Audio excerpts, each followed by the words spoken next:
Hola, ¿me Sí, escuchas? ahí vamos a empezar. Buenas tardes. Buenas tardes. Les voy a pedir que muteen sus micrófonos para que podamos empezar con la presentación.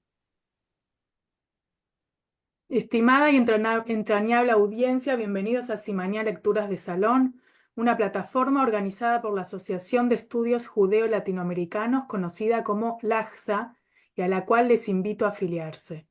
Mi nombre es Cintia Gabay y soy investigadora y escritora. Trabajo actualmente en la Universidad Humboldt de Berlín y mi investigación está financiada por la Fundación Alemana para la Investigación Científica. Hoy nos reunimos para conversar junto a Hernán Dobry en torno a su libro Los Rabinos de Malvinas, reeditado en 2024 luego de su primera publicación en 2012. Nos acompaña en la tarea de su presentación el profesor Raanan Rain. Simañá, que en hebreo significa señalador de libros, fue ideado para ofrecer un espacio donde debatir en torno a obras publicadas en el área de estudios judeo-latinoamericanos o de interés para nuestra disciplina, ya sean obras recientes o de larga data. Renuevo entonces esta invitación, que ya es tradición. LAJSA invita a nutrir este espacio para dialogar y debatir en torno a publicaciones en formato libro que enriquezcan la variedad de campos de nuestra disciplina, ya sean obras de ficción, de investigación o de ensayo. Los encuentros de Simañá alientan el debate multilingüe tan característico de las culturas judías, siendo las lenguas oficiales del AXA el castellano, el portugués y el inglés. Estamos, sin embargo, abiertos a la posibilidad de integrar en Simañá otros idiomas. Hagamos de este espacio un lugar ameno, no solo para el debate, sino también para el intercambio de entusiasmos. Voy a aprovechar para anunciar que nuestro próximo encuentro se llevará a cabo el 19 de marzo en torno a la serie de volúmenes editada por Hélène Gutkowski, Querido país de mi infancia, memorias entrelazadas de niños que sobrevivieron en la Francia ocupada y emigraron a la Argentina. Dichos los prólogos, comenzaré presentando a los participantes. Hernán Dobry, periodista, doctorando en Historia, magíster en Relaciones y Negociaciones Internacionales por la Universidad de Barcelona y Flaxo, conductor del micro de turismo Pasaporte al Día, director del portal Desarrollo Energético y Minero, es también colaborador del Observador España y co-conductor del programa Letras y Corcheas. Es autor de los siguientes libros. En 2011 publicó Operación Israel, el rearme Argentina durante la dictadura, de 1976 a 1983. Al año siguiente publicó Los Rabinos de Malvinas, la comunidad judía argentina, la guerra del Atlántico Sur y el antisemitismo, obra que vamos a tratar hoy reeditada. En 2013 publicó Los judíos y la dictadura, los desaparecidos, el antisemitismo y la resistencia. Junto a Daniel Goldman, publicó Ser judío en los años 70, testimonios del horror y la resistencia durante la última dictadura. Y junto a Claudio Suchovich en 2023, publicó Los soldados judíos de Malvinas. Nuestro segundo invitado de hoy es Raanan Rain, quien es Elías Suraski, Professor of Latin American and Spanish History de la Universidad de Tel Aviv. A partir de agosto va a asumir como Alexander Grass Professor of Jewish Studies en la University of Florida, Gainesville. Raanan Rain ha publicado numerosos libros. El más reciente es un tomo compilado con Pablo Méndez Schiff, titulado Las fuerzas del cielo, Milei, Argentina y los judíos. Con Susana Brauner está compilando ahora un libro de historia religiosa de los judíos argentinos. Vamos a comenzar entonces con la presentación de hoy del libro Los judíos de Malvinas, perdón, Los rabinos de Malvinas, y vamos a darle la palabra ante todo al profesor Rana Enright. Adelante. Gracias, Cintia. Shalom, buenos días o buenas tardes, depende de donde esté uno. Para mí es una mañana blanca aquí en Boston con mucha nieve. Es un placer para mí poder volver a participar en una actividad de Simanía, esta vez para la presentación del libro Los Rabinos de Malvinas, escrito por mi colega, amigo y alumno, Hernán Dobri. Y antes de felicitarlo a Hernán por este libro, me gustaría felicitarte a ti, Cintia, por llevar a cabo esta serie de reuniones, de actividades que da visibilidad al número creciente de libros sobre temas judaicos latinoamericanos, un campo que se está desarrollando en forma impresionante. La publicidad del libro de Hernán se refiere a él como periodista, y es cierto, tiene una larga trayectoria en los medios de comunicación argentinos, pero esta es solamente una faceta de su actividad intelectual y académica. Hernán es un historiador y de hecho ha contribuido más que cualquier otro a contar la historia de este triángulo de relaciones Argentina, Israel y los argentinos judíos durante los años 70 y 80. Y les voy a explicar a qué me refiero en esta contribución en un par de minutos. Pero antes, déjenme por favor empezar con un comentario más general. Desde siempre me interesaba esta relación triangular Argentina, Israel y los argentinos judíos, teniendo en cuenta que a veces los intereses de Israel como país soberano y con sus intereses nacionales se complementaban, pero a veces entraron en conflicto con los intereses de los argentinos judíos o algunos sectores de la comunidad argentina judía, sea como comunidad o como individuos, ¿no? Pensando en la historia argentina del pasado siglo, el siglo XX, y en la historia del Estado de Israel desde su establecimiento en mayo de 1948, hay por lo menos cuatro momentos históricos de especial interés en este triángulo de relaciones. Primero, la década peronista, es decir, las primeras dos presidencias de Juan Domingo Perón entre 1946 y 1955. Es verdad que la Argentina se abstuvo en la votación de noviembre de 1947 en la Asamblea General de la ONU acerca de la partición de Palestina y el establecimiento de un Estado judío. Sin embargo, una vez establecido el Estado de Israel, Perón logró cultivar excelentes relaciones con Israel. Algunos conocen el libro de memorias de Jacobo Tzur, ¿no? El primer embajador israelí en Argentina que se refiere a estas buenas relaciones. Al mismo tiempo, su relación con la comunidad judía organizada fue muy complicada y mientras que un sector de la colectividad sí se alineó con la Organización Israelita Argentina, conocida por sus siglas OIA, y que de hecho fue, digamos, la sección judía del Partido Peronista, muchos otros apoyaban la oposición y festejaron la caída del líder populista en 1955.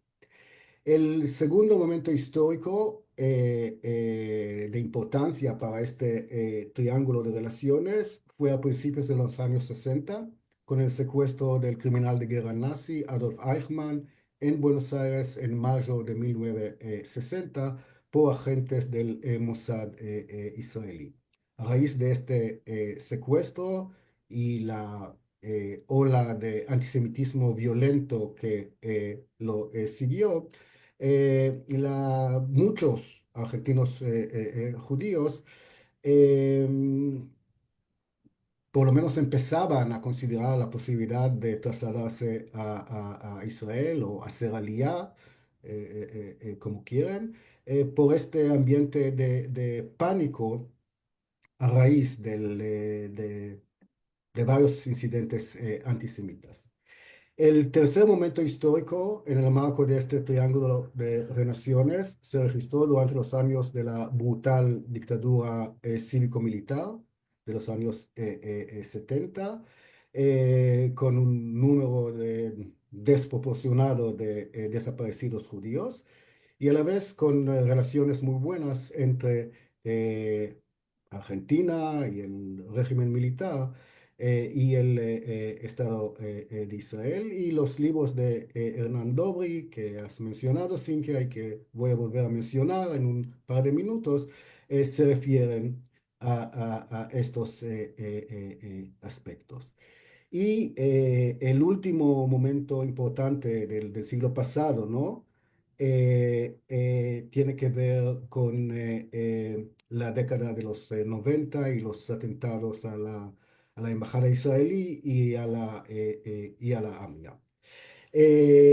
Y aunque me refiero al siglo XX, no puedo evitar algún comentario acerca de lo que sucede hoy en día, este fenómeno inédito del presidente Milei, entre comillas, el presidente judío de la Argentina, y su sobreidentificación con Israel y los judíos, un tema que podemos discutir después si quieren.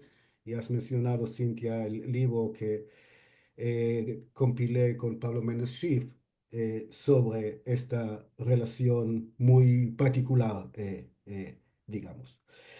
Otro comentario general que vale la pena enfatizar es que los judíos se integraron en forma admirable en la sociedad argentina dentro de un poco tiempo, muy poco tiempo. La misma generación de inmigrantes experimentó un rápido ascenso social y sus descendientes, nacidos ya en Argentina, lograron una notable presencia en casi todos los ámbitos, menos las Fuerzas Armadas, si hablamos del siglo XX, a pesar del hecho de que estas fuerzas se basaban en la obligatoria conscripción a lo largo de este periodo. En su informe preparado para la SEANA, los investigadores Robert Potash y Celso Rodríguez destacaron esta ausencia y la tesis doctoral que Hernán Dobry está a punto de terminar se refiere también a esta ausencia de judíos en los mandos militares, ¿no? En el ejército argentino. Por otro lado, la Iglesia Católica y la corriente integrista de la misma influyeron sobremanera a los oficiales de las Fuerzas Armadas. No sorprende que han ocurrido incidentes antisemitas en las fuerzas a lo largo de varias décadas, incluyendo las crudas situaciones de antisemitismo sufridas por los soldados judíos en los cuarteles militares antes del inicio del conflicto bélico y durante la Guerra de Malvinas a manos de sus superiores, como describe muy bien Hernán Dobry en su libro. Hay un sector en las Fuerzas Armadas que todavía permanece cerrado a cualquier tipo de pluralidad religiosa, a pesar de los múltiples intentos que se hicieron por modificarlo. A este libro, Los Rabinos de Malvinas, publicado originalmente en Buenos Aires en 2012, hay que leerlo y pensarlo en el marco de los otros libros de Hernán dedicados a esta relación triangular que acabo de mencionar. Me refiero a sus libros ya mencionados, Los judíos y la dictadura, Los desaparecidos, el antisemitismo y la resistencia de 2011, el muy importante Operación Israel, el rearme argentino durante la dictadura del mismo año, Ser judío en los 70, testimonios de horror y la resistencia durante la última dictadura, escrito con el rabino Daniel Goldman del Templo Betel y publicado en 2014, y Los soldados judíos de Malvinas, de más reciente aparición. En este libro, al igual que en los soldados de Malvinas, Hernán se basa en una gran variedad de fuentes escritas y fuentes orales. En ambos libros logra, en cierta medida, humanizar la historia de la Guerra de Malvinas y dar voz a los propios protagonistas, tanto soldados como oficiales y suboficiales, escuchando sus narrativas, sus vivencias en el conflicto bélico del Atlántico Sur. Decenas de voces poco conocidas anteriormente. Sus recuerdos, sus testimonios, en más de una vez, desafían las historias oficiales con respecto a este conflicto. La historia de los rabinos, que nunca pudieron salir del continente y llegar a las islas, da cuenta del maltrato a soldados judíos y además plantea la pregunta si la comunidad judía organizada, digamos, hizo lo suficiente y si hubiera podido hacer más por estos soldados, ni hablar de los desaparecidos. Dice Hernán Dobry, y cito, la presencia de religiosos de otros credos en el seno de las Fuerzas Armadas, cumpliendo el rol de capellanes, tiene un precedente casi olvidado por la mayoría de civiles y militares en la actualidad. Los rabinos que prestaron asistencia espiritual a los soldados judíos durante la Guerra de Malvinas. Y sigue, y yo sigo citando, la presencia de los 5 rabinos que fueron desplegados en diferentes localidades de Patagonia, Comodoro Rivadavia, Trelew y Río Gallegos, para acompañar a las tropas que estaban acantonadas en la zona, marcó un hito en la historia argentina que había quedado olvidado hasta este momento. Fin de cita. Hay que elogiar este esfuerzo de Hernán para rescatar esta historia olvidada, pero habría que preguntar por qué se olvidó. Es una pregunta que espero que Hernán intente contestar después. De hecho, y no puedo evitarlo, hay otro precedente a esta historia, también olvidado por judíos y no judíos por igual, incluyendo el autor de este libro, Hernán Dobry. Y en este caso está bien claro el porqué de este olvido. Me refiero a la historia del rabino Amram Blum. Blum, como saben muchos de ustedes, llegó a la Argentina en 1946 y en 1948 ya fue designado como asesor en cuestiones religiosas al presidente Perón. Blum, de origen húngaro y con un doctorado de la Universidad Hebrea de Jerusalén, era el gran rabino de la comunidad sirio-alepina y cuando se hizo rabino de la sinagoga de la calle Paso, muchos de los sefardíes vinieron a escucharlo allí. El carismático rabino estaba también al frente del tribunal rabínico de la comunidad. Como asesor presidencial, Blum logró que los argentinos judíos puedan ausentarse en sus festividades de los lugares de trabajo y de estudio. Pero más relevante para nuestro tema de hoy es la designación de Blum como capellán de las Fuerzas Armadas, una medida de valor simbólico para judíos y no judíos por igual en aquel momento, pero que se olvidó por completo. A partir de 1952 se otorgó asueto a los conscriptos judíos en las festividades de Año Nuevo, Rosh Hashanah, y el Día del Perdón, Yom Kippur. La asistencia espiritual a los soldados judíos durante la Guerra de Malvinas en 1982, que Dobry describe y analiza con detalle, tiene entonces un precedente, si quieren, o no, se puede debatir, en la designación de Blum. De todos modos, efectivamente, la comunidad judía se convirtió en el único credo que logró enviar capellanes a la Guerra de Malvinas en el país, fuera del católico. En esto hay que reconocer las gestiones que hicieron en la época el Seminario Rabínico Latinoamericano y la Delegación de Asociaciones Israelitas Argentinas, la DAIA. El libro de Hernán se refiere a la actuación de Baruch Plavnik, Efraín Dines, Felipe Jaffe y Tzvi y Natán Grunblatt. Y la presencia de estos rabinos en el seno de las Fuerzas Armadas para prestarles asistencia espiritual a los soldados que estaban cumpliendo con el servicio militar obligatorio merece este reconocimiento que les da Hernán. Y me alegro con la publicación de esta nueva edición del libro. Ahora estamos a la espera de un nuevo libro de Hernán Dobry, esta vez un libro basado en la tesis doctoral.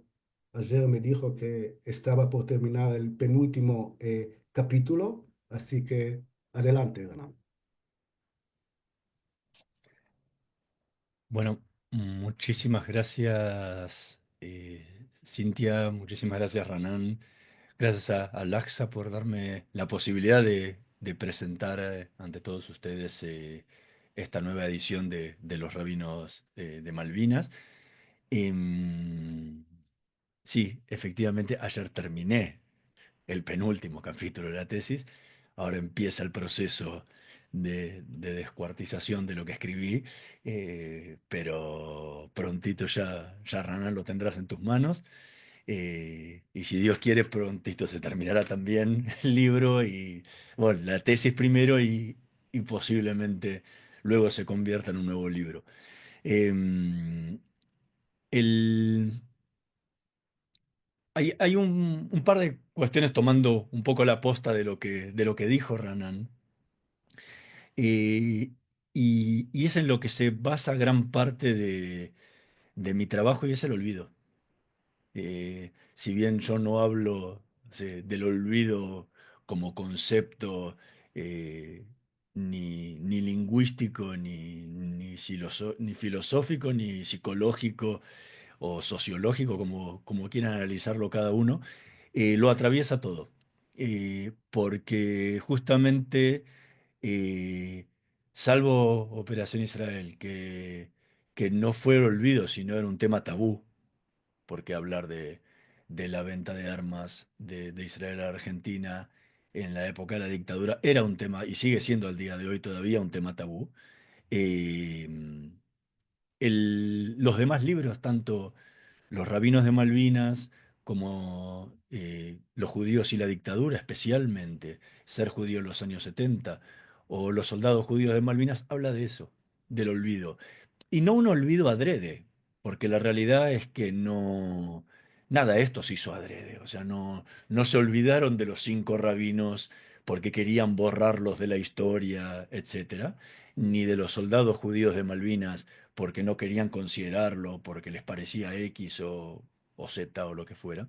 Sí, en cambio, con los judíos y la dictadura, que lleva un libro, un título que fue una dura negociación con la editorial, porque el libro se iba a llamar Nueva Presencia, el diario que desafió a la dictadura, porque el libro realmente cuenta la historia de ese diario, y ahí sí hubo un olvido adrede, ¿sí? Porque fue dejado de lado de todas las historias que tienen que ver con el periodismo durante la dictadura. Y tiene que ver con la personalidad de su director, con Hermann Schiller, eh, y los enfrentamientos que tenía con aquellos autores que lo omitieron adrede de la historia contada sobre la dictadura. Entonces, ese sí fue un libro que yo me lo puse en el hombro y lo dice la introducción del libro, que era rescatar del olvido un periódico y la actuación de gente que había hecho muchísimo cuando la mayoría no había hecho absolutamente nada, había guardado silencio. Entonces, que omitirlo de la historia era un pecado flagrante. Entonces, en ese caso sí fue adrede. En los otros, lamentablemente, no sé si ocurre en los demás países o no, pero creo que si no los periodistas e historiadores no tendríamos trabajo. Si todo el mundo se acordara de todo lo que pasara, no podríamos traer nada del pasado, ¿no? Eh, pero muchísimas cuestiones tienen que ver con que el tiempo va pasando, los hechos ocurren uno tras otro y van dejando el anterior un poquito más abajo en la pila de papeles, y cuando uno realmente se quiere acordar, eh, nadie sabe ni qué ocurrió. Y cuando hablamos más que nada de esto en las instituciones comunitarias judías argentinas, eh, es una repetición constante. Cuanto más va pasando el tiempo, las generaciones siguientes no saben ni qué ocurrió en el pasado. Y es paradójico, ¿no? Me cuesta hablar de estas cosas teniendo un rap entre el público, que acabamos de leer justamente la parashá de donde Moisés justamente y el pueblo judío vive en la esclavitud porque el faraón no se acordaba quién había sido José. Bueno, esto es lo que pasa en estos trabajos que tienen que ver con la dictadura. Ya nadie se acuerda qué fue lo que pasó 30, 40, 50 años atrás. Ahí me interesaron estos temas, pero por ahí muchísimos otros empiezan a buscar otros eventos a mí se me pasaron o a cualquiera de nosotros se nos han pasado y empezás a consultar y te miran con cara de, ok. No sabía ni que había existido esto. Eh, y eso fue justamente lo que me lanzó, ese olvido fue lo que me lanzó a escribir los rabinos de Malvinas. Eh, Todo tuvo su origen en un trabajo que después fue el cuarto libro, que en mi trabajo final de investigación periodística en TEA, fue sobre la comunidad judía y la dictadura militar, que fue la base luego del libro que escribimos con Danny Goldman en 2014. Y ahí, hurgando en en los viejos periódicos judíos de la época, me encontré con un articulito que no tendría más de 3 líneas, que decía: 3 rabinos viajan a Malvinas. Y cosas que a muchos le pasa por delante, yo dije, esto es raro. No sé, yo venía estudiando la dictadura y veías todo lo que pasaba y ver que 3 rabinos viajaron a Malvinas, decís, acá hay algo raro. No sé qué es, pero es raro. Y lo guardé, como estaba trabajando en otra cuestión, lo fui dejando y quedó. Luego de Operación Israel, cuando terminé la tesis de maestría y empecé eh, y lo publiqué finalmente, el libro me agarró la cuestión esa de decir, bueno, quiero investigar, agarré el gusto por la investigación larga y dije, ¿qué investigo ahora? Y me acordé de este pequeño articulito y dije, bueno, vamos a ver qué pasa, porque cuando uno empieza una investigación, nunca sabe realmente si eso va a dar para un artículo en el diario, un paper académico o transformarse en un libro. Eh, y lo interesante es que cuando empecé a tirar del ovillo y empezó a girar la lana, cada vez aparecía más material, más documentación, más cuestiones. Ya ese pequeño articulito se transformaban en muchos artículos que habían salido publicados en la prensa nacional. Y cuando empecé a trabajar y a buscar en las hemerotecas de las diferentes provincias en las cuales estuvieron desplegados estos rabinos, como fueron Chubut y Santa Cruz, eh, su presencia se hacía muchísimo más presente, valga la redundancia, en la prensa. Eh, entonces empecé a encontrar un montón de documentación y, y fue ahí que me hice una pregunta que terminó derivando en mi último libro, que fue, ¿para qué era necesario un rabino en una guerra? ¿Sí? Y más en una guerra en la que faltaba alimentos, faltaba armamento, faltaba abrigo, faltaban, o sea, en una guerra como toda guerra de carencias, ¿no? Porque nadie va a la guerra tampoco cargado como si fuera a un campamento de verano. Y, y la pregunta que me hacía era, no sé, ¿cuánto podría pesar un rabino a esa edad? Bien comidito, pesaría 80 kilos, 90 kilos. Digo, ¿no era mejor cruzarle 90 kilos de armas?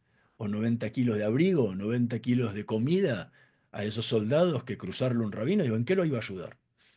Y la realidad es que los únicos que me podían responder esa pregunta, digo, yo tenía mis preconceptos, pero los únicos que realmente podían contestarme de qué le hubiera servido un rabino en la guerra eran los soldados que habían combatido esa guerra. Entonces, el libro empezó a indagar, o sea, yo empecé a indagar en todo lo que tenía que ver con lo que habían vivido también los soldados en las Islas Malvinas. Ya no solo en el continente donde finalmente habían quedado los rabinos, eh, sino en para qué les hubiera servido.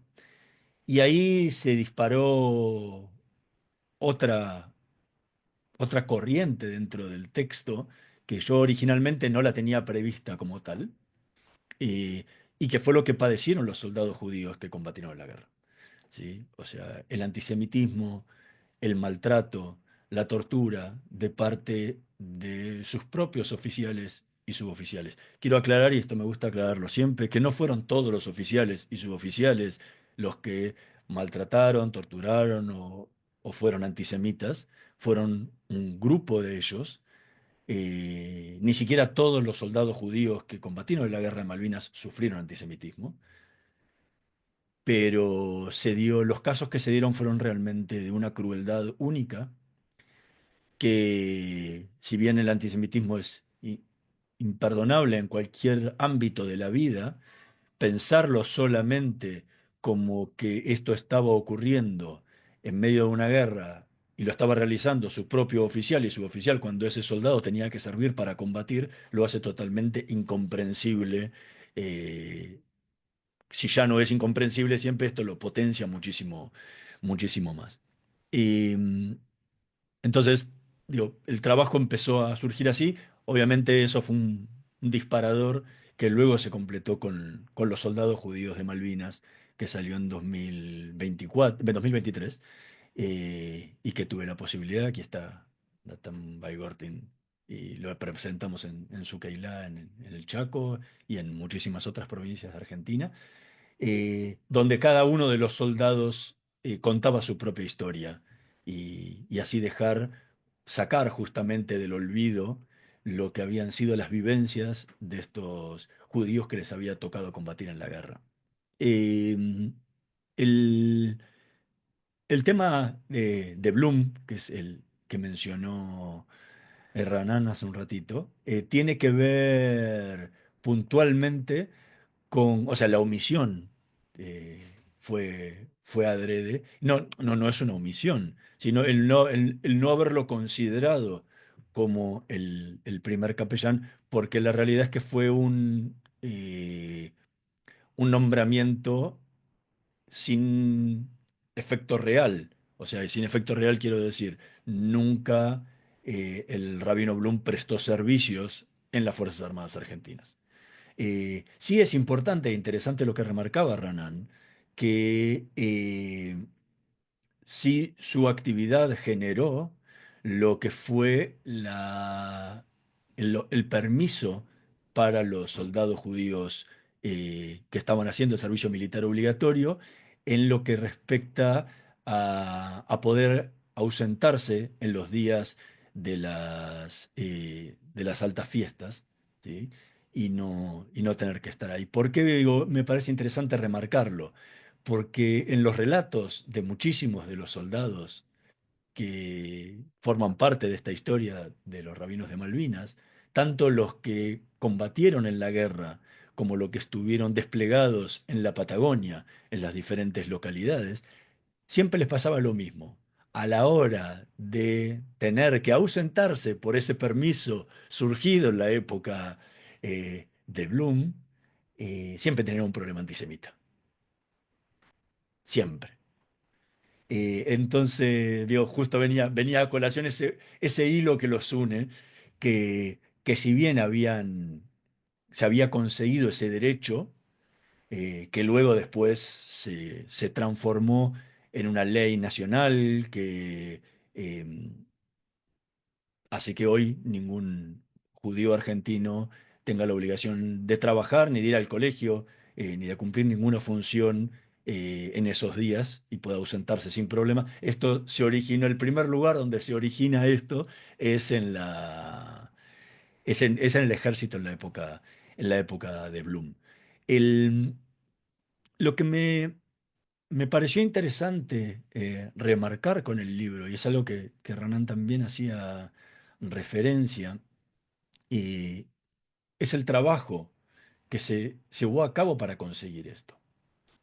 Eh, Hubo varias formas en las que se llegó a esta designación de estos 5 rabinos que se convirtieron en la primera y única vez en la historia argentina hasta el día de hoy, 2025, y cada año tengo que decir uno más, porque la situación se sigue dando, eh, en haber sido y haber formado parte de las Fuerzas Armadas argentinas. Y me gusta decirlo porque se ha hablado durante muchísimos años de, eh, de tratar de cambiar las Fuerzas Armadas, de tornarlas más plurales, y se hizo muchísimo trabajo con lo que tuvo que ver con la última dictadura militar dentro de las Fuerzas Armadas, pero siempre quedó latente esta cuestión religiosa. O sea, hasta el día de hoy, las Fuerzas Armadas argentinas, en las Fuerzas Armadas argentinas, la fe que tiene potestad para prestar asistencia espiritual a cualquiera de sus miembros, de cualquier rango, ya sean oficiales, suboficiales, profesionales civiles o soldados voluntarios, porque ya no existe, o sea, está suspendido el servicio militar obligatorio, es la fe católica. No hay ninguna otra religión que pueda ingresar oficialmente a prestar este servicio. Eh, y no lo digo por lo judío, porque si siempre fue chica la presencia judía en el servicio militar, eh, el- la presencia actual, habiéndose suspendido esta práctica, es muy chiquitita y entre los oficiales y suboficiales es casi limitada, con lo cual no sería un problema judío realmente grande, sino que sí le impacta de lleno a los evangélicos, donde la presencia de oficiales y de suboficiales de esta fe es muy grande. Y si tienen alguna necesidad espiritual, tienen que ir fuera de los cuarteles. Algo que en su momento le pasaba al judío también. No sé cómo será la situación cuando, cuando le pasa esto a un evangélico, cómo lo recibe y lo toma un capellán. Pero en la época de la última dictadura militar, donde transcurre esta historia, eh, el judío no veía como por no decirlo de otra forma, el judío no veía como un amigo al capellán a quien pudiera ir a contarle algo. Y no solamente por una cuestión religiosa, ¿eh? No estoy metiéndome en si el capellán era antisemita o no era antisemita, no. El capellán lo que pasaba es que era un miembro de las Fuerzas Armadas, con rango militar. ¿Sí? Si bien tenía su rango eclesiástico, o sea, para que se den una idea, desde la década del 60 en Argentina, la capellanía general, el capellán general, que es el capellán que reúne las 3 Fuerzas Armadas, tiene rango de obispo, o sea, es un obispo. Es un obispado, la Argentina es el obispado castrense. Eh, entonces, lo que, lo que terminaba ocurriendo es que los soldados veían al capellán, en general y de cualquier fe, como un oficial más. O sea, no como alguien que los podía escuchar, sino como alguien que tenía más miedo que después le fuera a decir al oficial, ah, mire que el soldado tal está diciendo que el cabo tal lo está maltratando. No, o sea, por ahí no lo hacía, porque obviamente existe el secreto de confesión y muchísimas cuestiones, si fueran en confesión o lo que sea, no lo veía como un amigo al que ir a decirle, bueno, vengo a matar mis penas contigo. Entonces, y para el judío, menos todavía, porque encima lo sentía como un ser extraño, porque no era alguien de su propia fe. Cosa que en otros países en el mundo no ocurre, porque en países que tienen una tradición muchísimo más grande de lo que es el pluralismo religioso dentro de las Fuerzas Armadas, en los casos de oficiales y suboficiales, existen capellanes de todas las religiones, caso por ejemplo de Inglaterra, Estados Unidos, por decir los más grandes, pero pasan a otros lados también, donde el capellán, pueden imaginarse que en el despliegue de tropas de Estados Unidos no puede haber un capellán por cada fe que hay en Estados Unidos, porque serían más capellanes que soldados o que oficiales combatiendo, ¿no? Entonces, en la escuela de capellanes, lo que les enseñan es a poder prestar la asistencia espiritual a alguien que profese cualquier fe. Y está muy bien contado, si algún día les interesa el tema, hay hay un libro que se llama The Fighting Rabbis, o los rabinos combatientes, podríamos decirlo de alguna forma, eh, que narra la historia de los rabinos que fueron capellanes del ejército de los Estados Unidos durante la Segunda Guerra Mundial y que avanzaron con el ejército hasta llegar a entrar luego en los campos de concentración del oeste europeo. Em, y es muy impactante, pero lo que narran ellos al encontrarse con la barbarie, pero también era cómo ellos tenían que prestar en esas trincheras servicios a quien fuera, porque el que lo necesitaba no podía andar preguntándole usted qué es. Bueno, en Argentina nada de esto existió, porque nunca hubo, ni hasta el día de hoy hay esa posibilidad. Em, entonces, lo interesante es que esta presencia rabínica se da en un momento complejísimo de la historia. Como dijo Ranán, había una sobrerepresentación de judíos entre los desaparecidos. Me encanta aclararlo, que, que salvo algunos casos muy particulares, la mayoría de ellos no desaparecidos por su condición de judío, ¿sí? Sino por haber formado parte de los sectores más perjudicados por la dictadura en ese momento. Y tengo un trabajo publicado en algún momento, si a alguno le interesa leerlo, y que aparece publicado también en los judíos y la dictadura, donde comparo las estadísticas de los soldados, de los judíos desaparecidos y los desaparecidos en general, las estadísticas son exactamente iguales. Eh, pero en ese momento donde había tanto antisemitismo, donde los judíos donde había una gran representación de judíos desaparecidos y donde luego se supo la, el maltrato al que fueron sometidos los judíos una vez que estaban secuestrados en los centros clandestinos de detención, tuvo un trato especialmente sádico. A mí no me gusta hablar de fueron más torturados o menos torturados, porque ¿quién puede medir la tortura, no? Y no existe un torturómetro que diga, ah, no, porque a vos te hicieron esto, duele más que esto.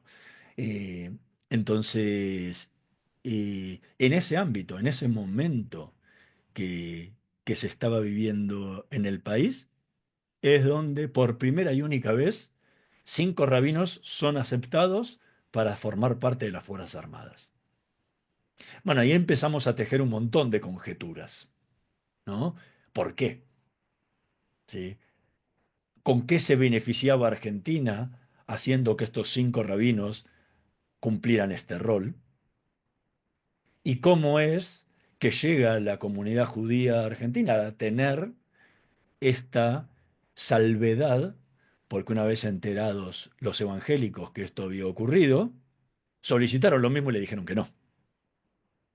Entonces, el- la- creo que un par de preguntas que se hace el libro y que espero haberlas respondido, em, tiene que ver con eso, con eh, el por qué pasa esto. O sea, obviamente que a las Fuerzas Armadas Argentinas esta era una propaganda espectacular, porque mostrar qué pluralistas que eran, em, las ayudaba a contrarrestar todas las eh, acusaciones que venían llevando a cabo los organismos de derechos humanos, los propios rabinos, algunos de ellos en Argentina, como el rabino Marshall Mayer, el rabino Roberto Gretz, en el exterior. Mostrar estos rabinos oficiando con soldados judíos era, somos en medio de una guerra, miren qué unidos y pluralistas que somos. Por eso no es de extrañar que tengamos tantas fotos, ¿sí? O sea, algo que a mí me llamó poderosamente la atención fue eso, encontrar tanto registro de imágenes. Lamentablemente somos un país que estamos mal acostumbrados o muy acostumbrados a destruir todo nuestro acervo del pasado y posiblemente se hubiera conservado muchísimo más, especialmente lo fílmico. No sé si hubo testimonios de, de canales de televisión, porque nada, no se guardan los canales, no guardan sus archivos, entonces encontrar algo de todo eso es casi imposible. Pero la tapa del libro, que es la foto del rabino Baruch Plavnik, Simón Oliver, eh, el- es increíble, pues no es una foto, es una secuencia. Yo tengo por lo menos 20 fotos de ese momento. La versión argentina del libro tenía la foto del rabino con todos los soldados alrededor, detrás de una Arona Kodesh. No, no, no, no, delante de la Arona Kodesh y delante de una bimá muy improvisada. Y la segunda tiene la imagen en primer plano del rabino Baruch Plamnik eh, y una Hanukkah adelante. A ver si estoy contando las velas bien, las miro bien. No, a ver, no, es una menorá. Pues son ¿Podrías 7 velas. mostrarnos las dos tapas? Sí, las dos no. Puedo mostrarle la segunda, porque la tapa del otro libro no la tengo conmigo. No sé si se llega a ver, Sí. eh, pero bueno, se ve la menorá adelante. Y esto tiene que ver justamente con esta propaganda. Y quiero aquí hacer una salvedad en la que lo podríamos, no sé, ayudar a salvar el mal momento al rabino Baruch Plavnik, que esto fue en el marco de una ceremonia, un Kabbalat Shabbat, ¿sí? Donde teóricamente está prohibido sacar fotos. Pero ¿qué pasó? Cuando el rabino Baruch Plavnik, que estaba destinado a Puerto Argentino, llega a Comodoro Rivadavia, le dicen que no puede cruzar en ese momento por un montón de razones. En ese momento le decían que la pista de Puerto Argentino había sido bombardeada, cosa que es verdad, porque a partir del 1 de mayo, esto fue el 14 de mayo, eh, él no podía cruzar porque había sido bombardeada, entonces no podía aterrizar vuelos, entonces no, tenía que esperar a que esto se reparara para poder cruzar. La cuestión es que lo encuentra con un Shabbat ahí en Comodoro Rivadavia. Y dijo, bueno, ya que voy a estar aquí en Shabbat, bueno, tráiganme a los soldados que están aquí acantonados y vamos a celebrar una ceremonia.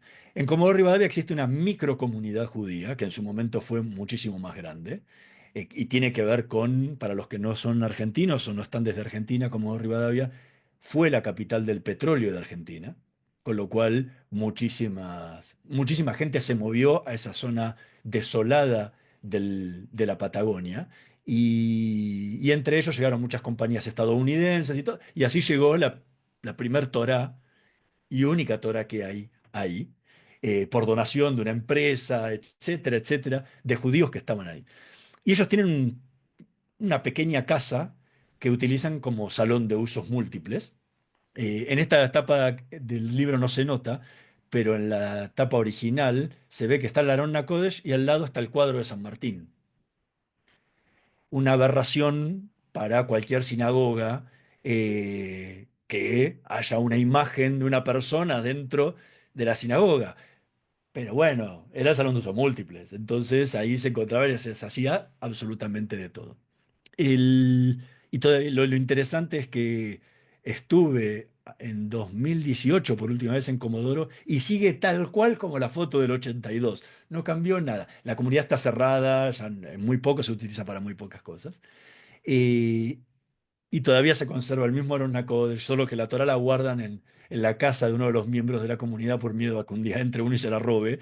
Entonces, pero está todo igual. Incluso están todos los sidurim que llevó Baruch, los sidurim azules del seminario rabínico, están puestos ahí juntando polvo sobre, sobre esa misma mesa que quedó en el 82. El, Cuando Baruch le dice esto, los militares dicen, sí, rabino, claro que sí, se lo llevamos a todos. Entonces fueron buscando por los diferentes lugares donde estaban acantonados los soldados y los hacían formar a todos los soldados. Y el oficial o suboficial decía, de un paso adelante los que son judíos. Yo no quiero estar en ese momento, porque más de uno, ni en pedo. A cambio, si todavía te no se dio cuenta, desde algunos eran clase 63, recién habían entrado hace unos meses, entonces no los conocía, pero si todavía no se dio cuenta, en un año que yo soy judío, yo no doy un paso adelante ni loco. Porque ¿qué me va a hacer ahora? Por ahí me va a maltratar, me va a bailar. Y con toda la experiencia que habían tenido en el servicio militar, de los maltratos que sufrían, nadie quería dar un paso adelante. Bueno, los que ya estaban acostumbrados y ya lo conocían, no se podían esconder, dieron un paso adelante, se los llevaron a todos el viernes a la tarde, los subieron a micro y los llevaron a esta comunidad que ellos mismos limpiaron. Claro, cuando los oficiales vieron esto, en el ejército dijeron, esta es la nuestra. Acá convocamos a toda la prensa, a la plana mayor en Comodoro Rivadavia, estaban todos ahí sentados. No se ven en la foto, se ven los soldados, pero del otro lado había coroneles, teniente coroneles. Los periodistas, Comodoro Rivadavia era el centro neurálgico de la desinformación de la guerra, ¿no? O sea, los pocos periodistas que habían podido cruzar a Malvinas estaban ahí y el resto transmitía, todos los internacionales, todos transmitían desde Comodoro Rivadavia. Con lo cual estaba lleno de periodistas. Los llevaron a todos al Cabaret Chabat. Y claro, después, ¿quién no quiere escribir la nota esta? Pero somos periodistas. Una nota sin foto no existe. Entonces, bueno, era saquemos fotos. Pueden imaginarse que estaban todos los militares ahí, el rabino le va a decir, no, porque en Shabbat no se puede sacar foto. Saque foto. O sea, te tuvieron que posar todos y por eso hay tantas fotos sobre este, porque en paralelo se dio que el rabino Tzvi Grumblat, ¿sí? Que había estado destinado en Río Gallegos, hizo también una ceremonia en Río Gallegos, en un depósito detrás de un local que era de un miembro de la comunidad judía local y donde él dormía en una habitación que le habían prestado, y en un gran salón, un gran depósito, entonces hizo traer también a los soldados, y ahí ofició también un servicio de Kabbalah Shabbat. Pero la diferencia es que ahí no había periodistas, no había nadie, como Rivadavia, como al día de hoy todavía sigue perdida en el sur del país, entonces todo eso no tuvo la trascendencia mediática que ocurrió con lo de Baruch. Y tiene que ver justamente con esto. Él, tenemos que hacer prensa de esto. Incluso hay una nota, no me acuerdo de qué revista, si fue La Semana, Siete Días o alguna cosa así, que es el rabino oficiando una página es el rabino oficiando con todos los soldados y al lado es el cura oficiando con todos los soldados. Entonces era, miren lo que somos de pluralistas en la guerra. Entonces creo que de ese lado. Ahora, el por qué esto se da desde la comunidad judía local eh, tiene que ver también con la, la estrecha relación que tuvo siempre la comunidad con cualquier gobierno. O sea, no con este ni con el de al lado, o sea, con todos los gobiernos siempre la comunidad tuvo una relación cercana de vínculo. Hay veces mejor vínculo, otras veces peor vínculo. Eh, en ese momento estaba esa posibilidad de acceder. Y la idea vino por dos lados. Una fue del rabino Marshall Mayer, y el gran culpable es el rabino Baruch Plavnik, que en uno de las reuniones que hacían post-Shabbat en la casa del rabino Marshall Mayer, a la que la llamaban el Kiddushito, siempre se discutían temas de política, o sea, en ese momento, temas de desaparecidos. Y se desató la guerra y Marshall empezaron a discutir de quién tenía razón, qué había que hacer, si apoyar al gobierno argentino en su decisión de haber recuperado las Islas Malvinas, o si apoyar a los que estaban en contra, que la realidad es que eran uno o dos, porque si hay algo que logró la dictadura fue encolumnar a todos detrás del discurso de la guerra. Y Baruch se puso del lado de los que dijo, hay que apoyar, porque dice, "No, las Malvinas son argentinas, y los ingleses vinieron a sacárnoslas, las recuperamos, son nuestras, desde siempre nos han dicho las Malvinas son argentinas, no podemos ponernos en contra". Y había otro sector que decía, no, estos tipos, está todo muy bien, muy lindo esto, pero estos tipos son unos violadores de los derechos humanos, etcétera. Nosotros no nos podemos encolumnar detrás de los tipos que estamos combatiendo desde hace tantos años en el exterior y quedar pegados con esta gente. Y discusión va, discusión viene, discusión va, discusión viene. Marshall, bien estadounidense como él era, le dice a Baruch, ¿vos pensás así? Ok. Si hay movilización, debe haber soldados judíos. Y ya los soldados judíos tienen que ir a un capellán. O sea, razonamiento yanqui total, que así debería ser la norma por naturaleza. La realidad es que no, bueno, no era eso una norma por naturaleza en Argentina. Entonces empezó y ahí fue Baruch, le dijo, bueno, ok, no hay ningún problema, yo voy. Por eso él fue el primer nombrado para llevar adelante esta tarea. Y a partir de ahí empezó la gestión. Eh, la comunidad judía argentina, la DAIA, la DAIA especialmente, a mí no me gusta nombrar la AMIA, porque la AMIA no tenía ningún tipo de gestión política en la época. Recién esto empezó a surgir como una institución política, que no lo es, pero bueno, que así quedó luego de los atentados que sufrió su sede justamente en el año 1994. En el otro momento era lo que es y lo que debió ser siempre, que es una mutual. Entonces las gestiones las llevaba adelante la DAIA. Y enterado de esto, hizo la presentación en conjunto con Marshall ante el Estado Mayor Conjunto, y cuando llega la posibilidad les dicen, ok, mándeme lista de quiénes van a ir. Y ahí viene el gran dilema, que es un gran dilema que nos lleva en la comunidad judía argentina, y no me quiero meter en todas las comunidades judías del mundo diciendo que en todas las demás pasa lo mismo, pero podría decírselo, y seguramente si fuera de la de España lo firmo como residente en Madrid, y vivenciándolo, que hubiera ocurrido exactamente el mismo problema. Es, ok, ¿quién va? El que ya estaba puesto era el que se había propuesto, que era el rabino Baruch Plavnik, ya está. Pero dice, ¿cómo va a viajar un mazortí? No puede viajar un mazortí solamente. Hay que mostrar un ámbito más pluralista dentro de la comunidad. Entonces, obviamente que iba a estar cantado era el representante oficial de la comunidad, que era su gran rabino, ¿sí? Que en ese momento era Shlomo Ben Amu. Y lo fue durante muchas décadas. Y por el otro lado, dijeron, bueno, vamos a llamar también a un rabino ortodoxo para que vaya. Y ahí fue que eligieron a el rabino eh, Tzvi Grumblat, que en ese momento, y lo sigue siendo hasta el día de hoy, era rabino de Chabad Lubavitch. Pero la diferencia es que el Chabad Lubavitch de esa época no es el de hoy en Argentina.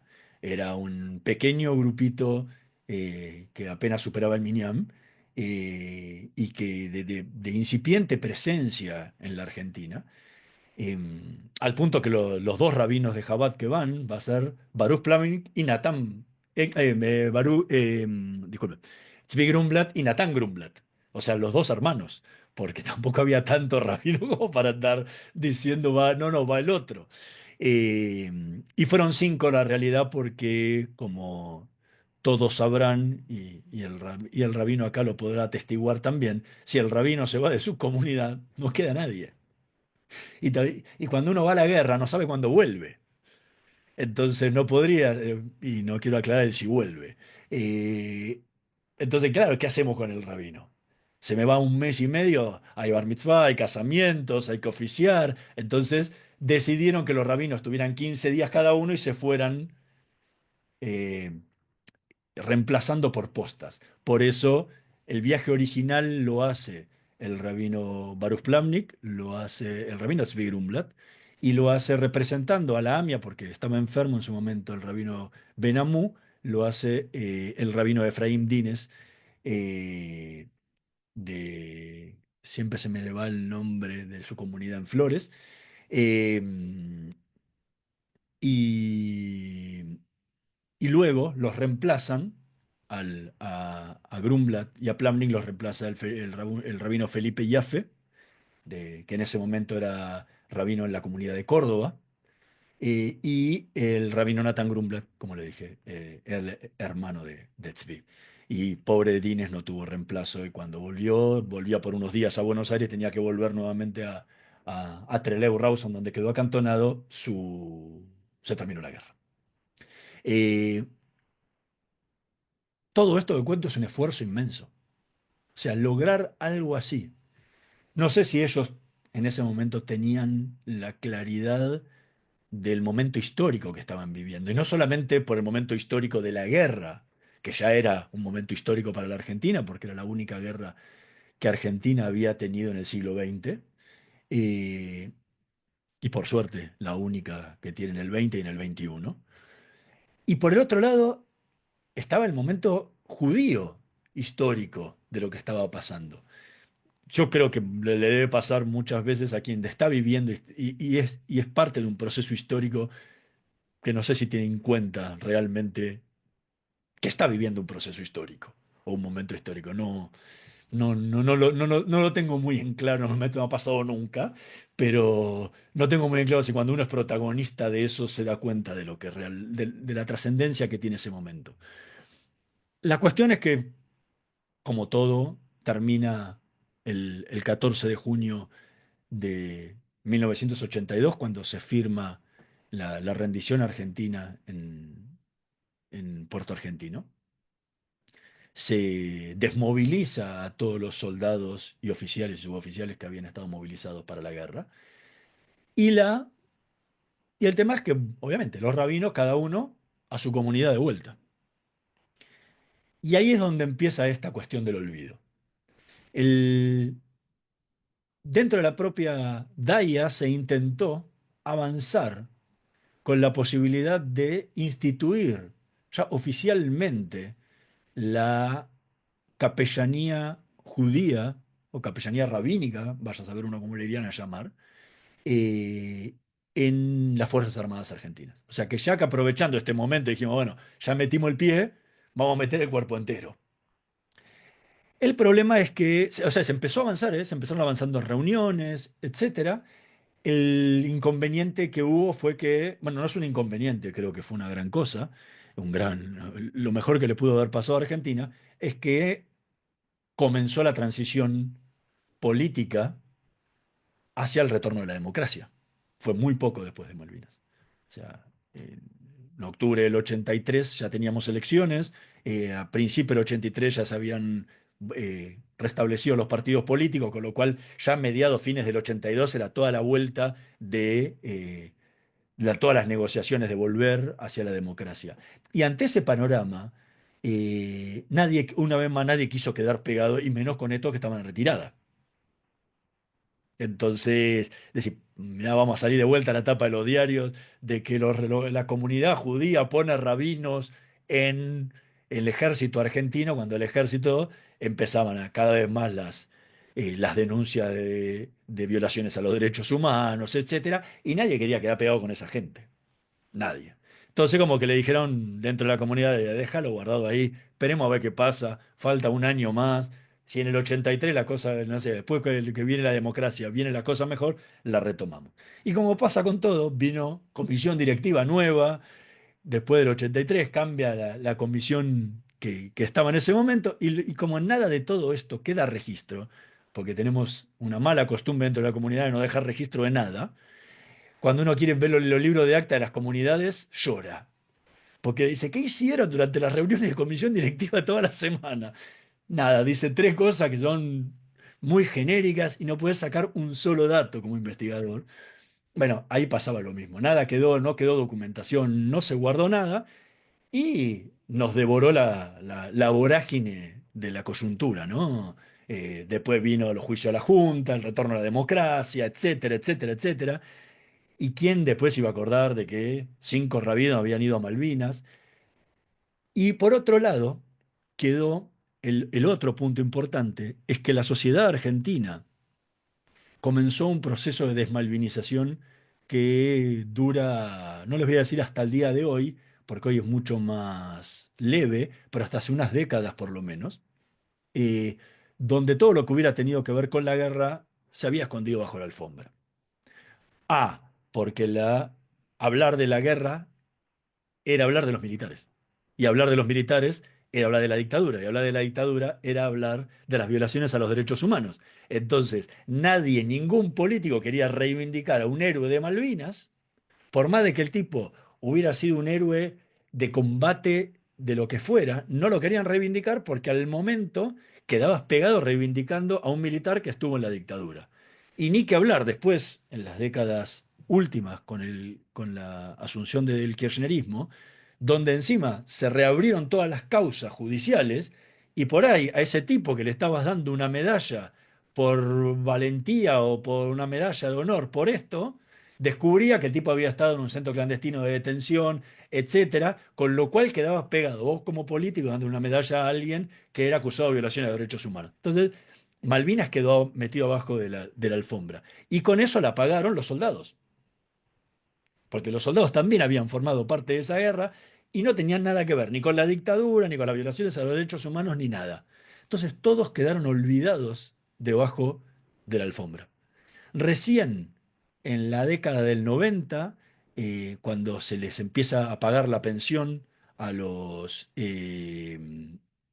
soldados y a todos los oficiales y suboficiales también, y empiezan a haber ciertos homenajes que se empezaron a extender mucho más en los últimos 20 años, empieza a estar latente el tema de Malvinas de vuelta. Para cerrar un poco la idea de lo que tiene que ver con esto del olvido, es que cuando salió el libro, se produjo un impacto muy grande dentro de la comunidad judía argentina, porque de repente se descubrieron una historia que las generaciones más nuevas y aquel que no había vivido esos hechos desconocía totalmente. Después cuando empecé a hablar, sí, sí, sí, yo me acuerdo que fue el rabino tal o alguna cosa así, pero la mayoría de la gente lo desconocía. Y más aún desconocía lo que habían sufrido estos soldados y ni siquiera que estos 5 rabinos habían sido eh, capellanes en esta guerra. Y, y no me quiero meter ahora en ese tema, pero también salieron y afloraron todas las miserias que vivimos dentro de la comunidad, ¿no? eh, Al punto, por ejemplo, que los rabinos Felipe Yaffe y Baruch Plavnik nunca fueron homenajeados por el Seminario Rabínico Latinoamericano, que fue quien los envió, del cual los dos son egresados. Y eso tiene que ver por internas políticas comunitarias del movimiento Mazortí. Y de la misma forma pasó con las instituciones. Eh, l- Me duele tener que decirlo, pero la DAIA intentó manipular toda esta situación para sacar partido de una denuncia sobre violaciones a los derechos humanos durante la Guerra de Malvinas, denuncia de la cual no tenía ningún dato, y aprovecharse de ellos políticamente. Eh, la cuestión más importante, y que creo que es lo que va en todo esto, eh, primero es la persistencia de la memoria, ¿sí? O sea que todo, todos estos hechos como comunidad siempre nos tiene que ayudar a guardar registro, ¿sí? Nosotros que somos el pueblo del libro, ¿sí? Y que toda la tradición de la continuidad judía tiene que ver con un libro. No podemos ser la comunidad que olvida los hechos del pasado. Y nos duelan o no nos duelan. Estas cosas tienen que quedar registradas. Más allá de que lo hagamos los que lo investigamos después, sino que tiene que quedar guardado. Y poder recordar cómo, que nos sirva como lección para recordar cómo en un momento tan duro de la comunidad y de la Argentina y de la historia del país, pudimos ser una comunidad unida, donde pudieron convivir rabinos de diferentes corrientes en, en un mismo acto. Eh, Creo que eso es una lección importantísima y que nunca más podemos olvidarnos de las víctimas, como nos hemos olvidado durante por lo menos 30 años de aquellos que sufrieron eh, esta guerra, ¿no? Y que nunca más un soldado tiene que ir a golpear la puerta a su comunidad a decirle, por favor, reconózcanme, hágame un homenaje, como le pasó a los soldados judíos de Malvinas. Eh, y cada 2 de abril que nos toca, nos marca el calendario que tenemos que recordar que hubo una guerra en el Atlántico Sur, eh, preguntarnos, ¿hubo algún soldado judío? Porque durante décadas nadie se lo preguntó. Y por eso esta gente sufrió lo que les tocó sufrir durante todos estos años. Incluso el olvido de los rabinos, que si bien no padecieron lo que padecieron estos soldados, también fueron sometidos al mismo olvido que todos los demás. Entonces, creo que ahí puedo resumir un poco lo que, lo que decía Ranán, ¿no? De lo que era el olvido. Creo que afortunadamente y con el aporte del libro, ahora ya nadie va a poder decir que no sabía que hubo rabinos en Malvinas, ni que ni que hubo más de 40 soldados judíos combatiendo en las Islas Malvinas. No sé, Cintia, si te Sí, paso el mando nuevamente. sí, muchas gracias Hernán y muchas gracias Ranán. Justo precisamente te iba a preguntar, porque no lo habías aclarado antes, si hay una aproximación de cuántos soldados judíos hubo combatiendo en Malvinas y cómo llegaste a ese número. Y una vez que respondas, abrimos para que todos puedan hacer preguntas. Ok. Eh, Hay cerca de 44, por lo menos tengo 44 yo registrados. En el libro los soldados judíos de Malvinas son 40, pero porque algunos no quisieron aparecer, dar su testimonio. Eh, el, el número real debe estar muy cerca de eso. Cuando salió los soldados judíos, los rabinos de Malvinas, yo tenía 25, pero tampoco intenté buscar a todos. En ese momento yo necesitaba una muestra que fuera lo suficientemente representativa para poder decir, a esta gente le pasó esto y necesitaban a los rabinos por esto. Eh, la realidad es que es muy difícil saber cuántos judíos hubo. Eh, Hay cerca de 10.000 veteranos de guerra de Malvinas. Saben todos que vivimos en un país donde se tergiversan todos los padrones y se han sumado muchísimo a gente que nunca ha combatido en Malvinas para cobrar las pensiones. Bueno, la corrupción típica argentina. Y la única forma que habría real, científica, de poder saber cuántos soldados fueron es llamar a los 10.000 y decirle, disculpe, ¿usted es judío? Ah, ¿usted tiene madre judía? Nos vamos a meter, si quieren, en la cuestión de la alianza. ¿Usted tiene un abuelo judío? Porque la verdad me ha pasado, y esto cuento siempre la anécdota, pobrecito, que encima es el que no quiere hablar justamente de la guerra. eh, Acá no existe un padrón. Entonces yo empecé a buscar de uno en uno. Agarré el padrón oficial de los 10.000, lo imprimí y empecé a poner una crucecita al lado, decir, este suena. Este me suena. Claro, pues es alemán, pero por lo menos iba limpiando todo el resto. Y a partir de ahí iba empezando a buscar. Y estando en el diario Perfil, justamente donde yo colaboré durante muchísimos años, charlando con el editor de deportes, un amigo, con Guido Gleit, me dice, contándole lo que estaba haciendo, me dice, mira, mi coeditor acá es veterano de guerra de Malvinas. ¿Por qué no le preguntás a él si no tuvo ningún compañero? Paso al escritorio de al lado, me pongo a hablar con él y me dice, claro que sí. Alejandro Crudo. Me mató. Con ese apellido, jamás en mi vida le hubiera puesto la X al lado. Bueno, así empezaron a aparecer uno tras otro y cuando En esa época todavía había estas listas de internet donde uno mandaba un mensaje y le llegaban a todos. Estamos hablando de la época arcaica de internet.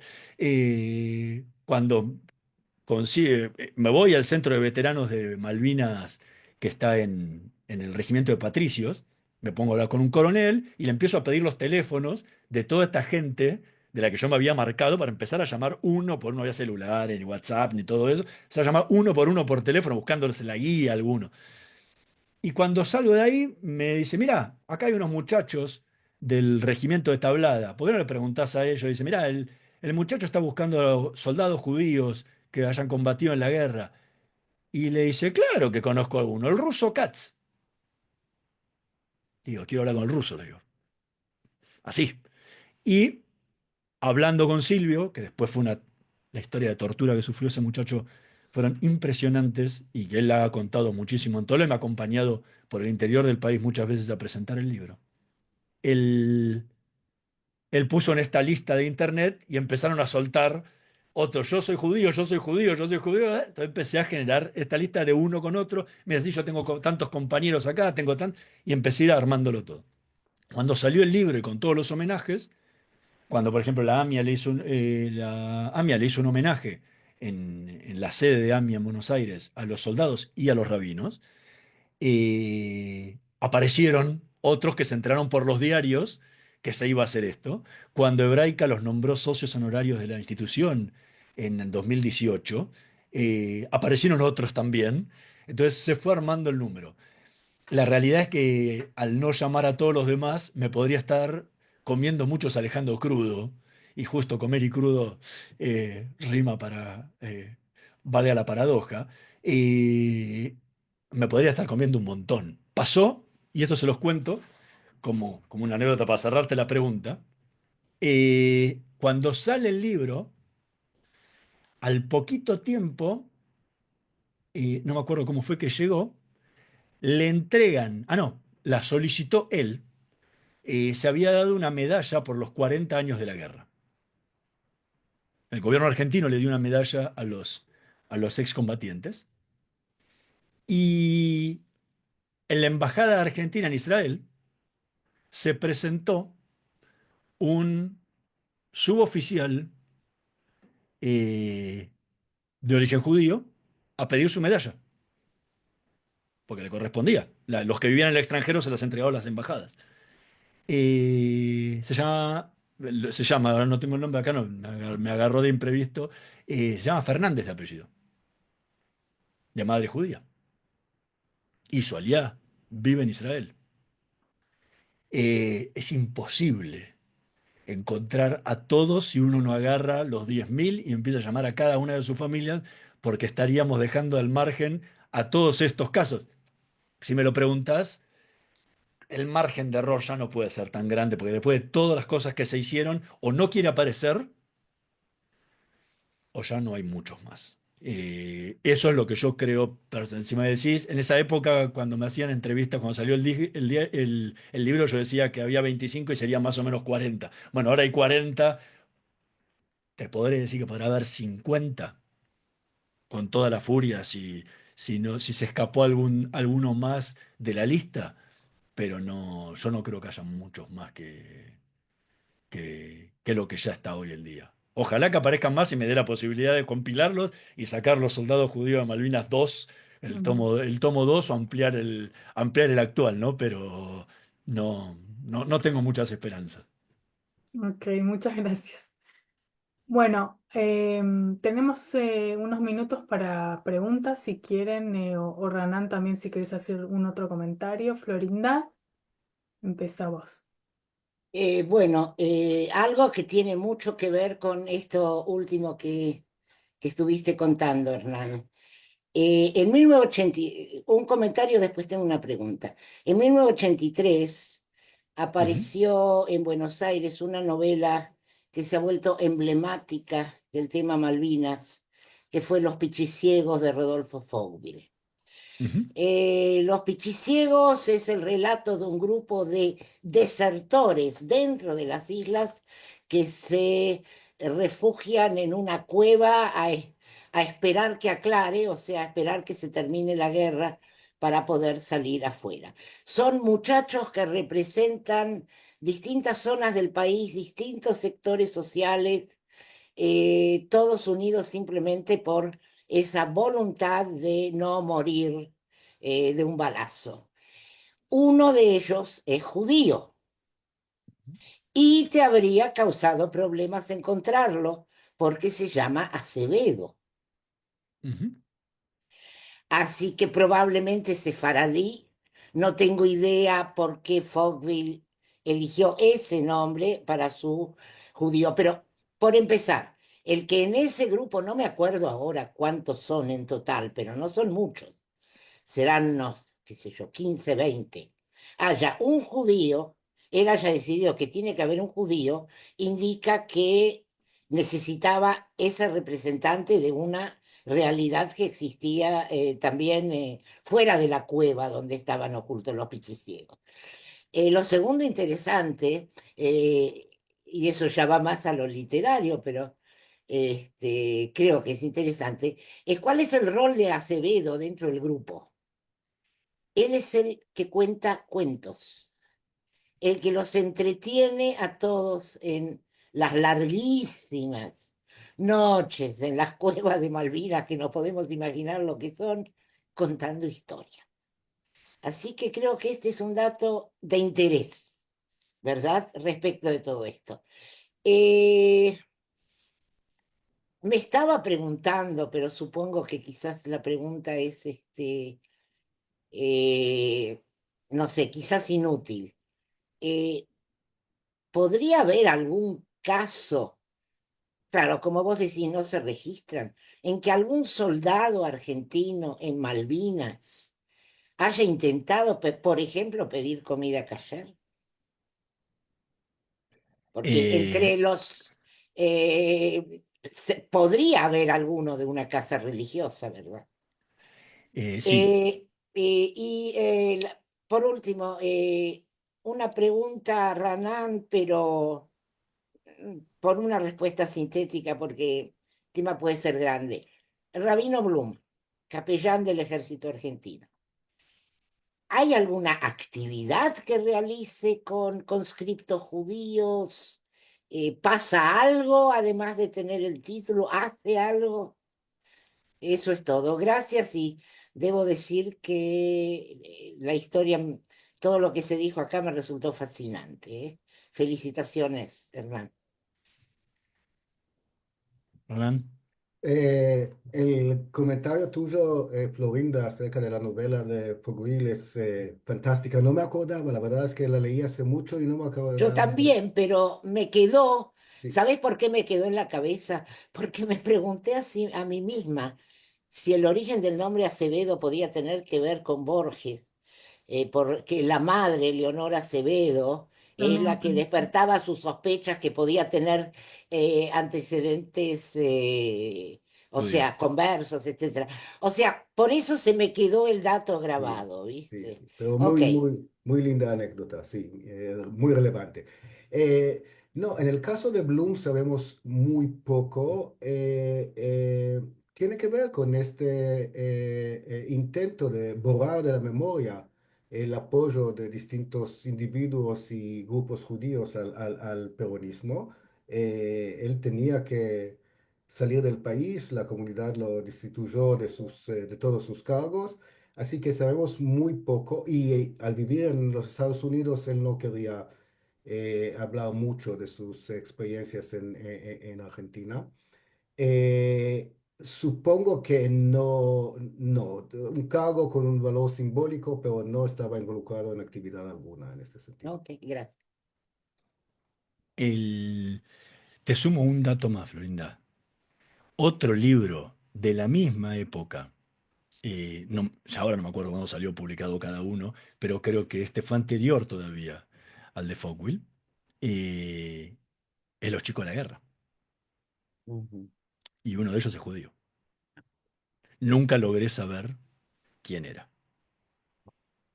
Eh, por eso digo, puede haber otros, o por ahí sea uno en el que se inspiró para escribir esta parte, o no, o no lo, o fuera una recreación de cada uno que, que quiso ponerlo.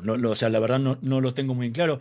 Se lo aclaro porque posiblemente a alguno se le ocurra preguntármelo, porque es una pregunta casi siempre recurrente en todas las charlas. Hay una historia dando vuelta donde dice que un soldado judío, no le voy a contar toda la historia, pero termina que un soldado judío está en la zona donde desembarcan los ingleses y él no sabía rezar, en el avión le habían enseñado, les había acercado otro chico judío que lo había visto rezando y le enseñó el Shema para que lo dijera, y cuando lo estaba apuntando para matarlo un inglés dice el Shema y el otro le contesta con la segunda parte del Shema y le dice, andate. Ok, Bueno, se entiende. Yo llamé a la Asociación de Veteranos Ingleses, no existen, no encontré a nadie. Los argentinos en esa zona no había ningún judío. Como estas cosas, es como están a tan acá y nos vamos a divertir un poco. Es como cuando uno habla. El rab de Breslau del año 1250 y cuenta la historia, esa es incomprobable. Saber si esa historia es verdad o la fueron inventando para cumplir realmente para transmitir el mensaje que querían claro. transmitir, ¿no? Hoy es incomprobable porque no estará escrita, entonces, bueno, con esta historia me parece que pasa lo mismo. Salió en una revista de Chabad en su momento, bueno, eh, puede pasar por ahí lado. Entonces, Hernán, no sé si estas cosas tienen que ver y fueron reales, si fueron inspiradas en gente real o fueron recreaciones que quiso darle la persona para darle alguna situación determinada. Eso no lo sé, lamentablemente Focke no está con nosotros como para poder preguntárselo, pero sí es interesante y tiene que ver con un dato. ¿Sabes cuál es el dato, Florinda? Eh, en general, el servicio militar obligatorio tenía una función que fue la función que le dio Riccieri en su momento, de mucha combinación o fusión de todas las clases sociales que vivían en el ujú, país. Y el judío en general era de clase media, y especialmente los que viajaron a Malvinas, porque viajaron, a diferencia de todo el país, que habían viajado muchos correntinos, chaqueños, formoseños, etcétera, como ahí casi no había comunidad judía, era muy chiquitita, y encima encontrar uno de 18 años que le tocara hacer el servicio militar, que no se había salvado ni nada, era como uno en un millón. ¿Sí? Eh, los regimientos que movilizaron a Malvinas fueron el de Tablada, el 11 de Comunicaciones, que estaba donde está hoy el Jumbo ahí en Palermo, el regimiento 3 de Tablada, y otros regimientos menores. O sea, la mayoría de los judíos eran de la ciudad de Buenos Aires o de Gran Buenos Aires. Gente de clase media, leída, instruida, algunos que habían postergado el servicio militar y tenían 25 años, eran ya universitarios. Entonces, por eso no es raro también ese rol que le pone Folkville de que es el que contaba historia. Porque posiblemente, porque muchos te lo decían, yo le escribía las cartitas a mis compañeros, no sabían leer y claro. escribir. No, Entonces, no es raro, le leía las cartas no, que le no, claro que mandaban, sí. porque digo, no es raro esa función que le puede poner Folkville al tema. Ahora, en cuanto a tu pregunta, lo de la carne cayer, no dejaron cruzar a los rabinos. No te puedes imaginar. Los tipos se morían de hambre. Se vinieron con 15, 20 kilos menos. Claro, sí, Pedí carne ayer. Te ibas, mirá, pibe. Mira, creo que la pregunta sería: ojalá hubieran comido carne. ok, ok, ok. Te daban la sopa con el guiso y decía lo único que había era agua. Claro, Eh, sí, entonces, es un imposible hoy, te digo más, es un imposible hoy si hubiera el caso dentro de un regimiento que te lo dieran. O sea, sí, no, ya el que era Cayer ya había tenido que hacer lo que dijo, ahora no me acuerdo cómo se llama el rap, en Polonia cuando le dijeron, él iba en la Primera Guerra Mundial, él iba repartiendo carne kasher, iba a comer comida kasher por los diferentes regimientos en Polonia, y le decían, pero rap, ¿para qué lo hace? Dice, si usted le está dando para que coman kasher, cuando estos chicos después de que se va usted no van a poder comer nada kasher. Y la respuesta de él fue, porque por cada pedacito de comida kasher que entra, entra un poquito menos de comida taref. Veo que hay alguien más que quiere hablar, pero una sola cosa sobre si esas historias tienen soporte histórico o no. Yosef Haim Yerushalmi, ¿no es cierto? Zahor. La historia por un lado, la memoria colectiva por el otro. Esas historias no necesitan ser históricamente verdaderas. Lo relevante es que si perduran es porque son significativas, porque están contando algo, y eso es lo realmente importante, ¿verdad? Y Fogwill, yo no sé si conoció a un judío o no que estuvo en Malvinas. Lo que a mí me interesó, que en ese grupo heterogéneo sintió la necesidad que hubiera un judío. ¿Ok? Gracias. Quiero Y gracias por acotar, las respuestas. ya que hablamos de literatura, Fowell cuando habla de cómo escribió esa novela, dice que él no tenía, en realidad no tuvo ni la experiencia de la guerra, ni tenía mucha idea de qué es lo que pasó en la guerra, sino que fue algo totalmente fantasioso, ¿no? Pero cuando mencionaste a Acevedo también pensé en Borges, y no sé si saben que Los Pichiciegos está traducido al hebreo, y de hecho el proyecto salió de aquel proyecto, no sé si recordás, Flori, de Hispamérica, que planteamos hace 15 años y que finalmente eh, fue Uriel Cohn que lo hizo publicar en otra serie porque Hispamérica no resultó, pero fui yo quien le pasé el texto a Yoram Meltzer, quien Ok. fue el que lo tradujo, pero se me ocurre que podrías charlar con él al respecto y preguntarle o fijarte vos cómo fue que tradujo a ese personaje, ¿no? De Acevedo al Ok. hebreo, sería Ok. interesante. Ok. Ok. Bueno, Gracias. tenemos una pregunta que voy a leer y luego le Ok. voy a dar la palabra a Juan Pablo, que hace un rato que está pidiendo. Pregunta Pablo Méndez Schiff, retomando la relación triangular entre Argentina, Israel y los judíos argentinos, ¿qué rol tuvo el Estado de Israel y su posicionamiento en la contienda? Ok. De eso trata mi primer libro.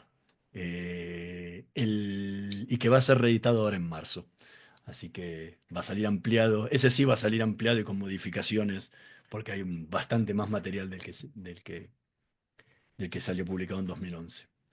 Eh, un rol impresionante. O sea, Israel fue uno de los países que mayor cantidad de ayuda le dio a la Argentina durante la Guerra de Malvinas. O sea, que mayor cantidad de armamentos le dio a Argentina durante la dictadura. Durante la Guerra de Malvinas, y fue el octavo país proveedor de la Argentina durante toda la dictadura militar. Justamente por eso llegó a esa situación en el 82, o sea, no cayó del cielo en el 82. Eh, Israel trianguló armas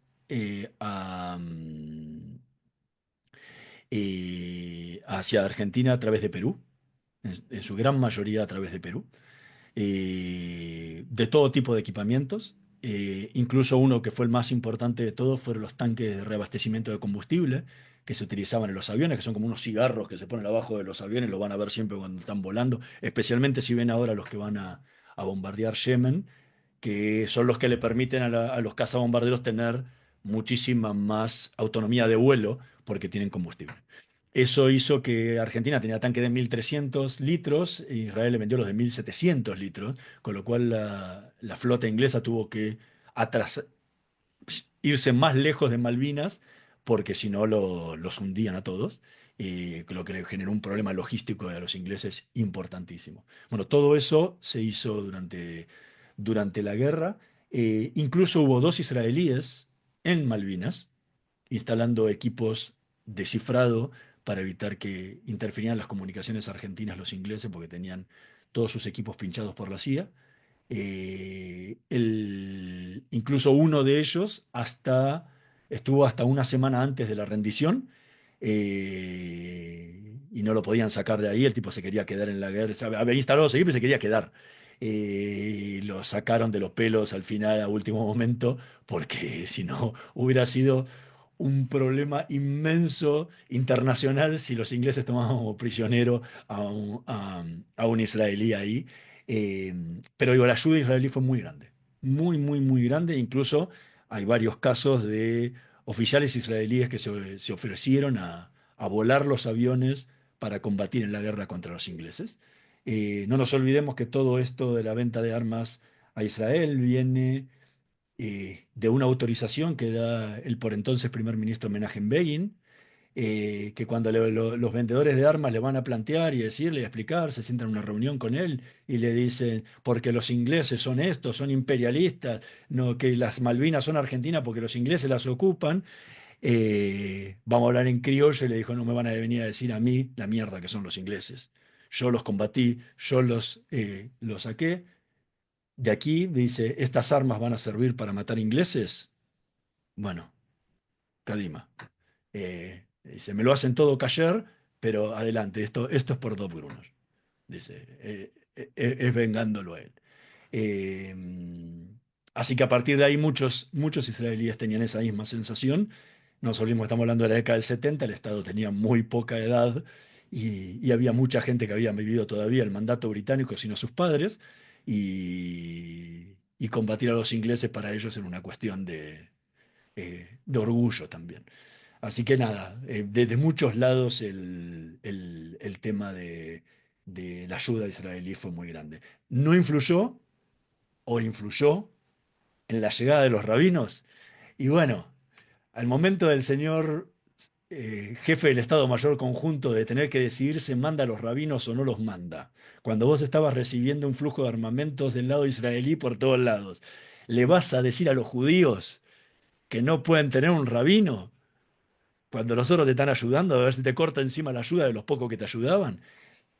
No hay ningún papel que diga eso. Por ahí estuvo dentro de la conciencia de quien lo tomó o lo charlaron entre un brigadier, un general y un almirante y decidieron dejarlo a los judíos que lo vaya de última, dejarlo que se queden como de Rivadavia y listo y le das el gusto. Pero la fuerza de la ayuda que estaba teniendo Israel era fundamental para Argentina como para poder enemistarse también con los israelíes. Bueno, vamos a cerrar con la pregunta de Juan Pablo.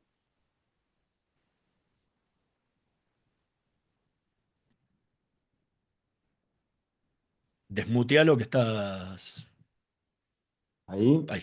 Ahí va. ahí está.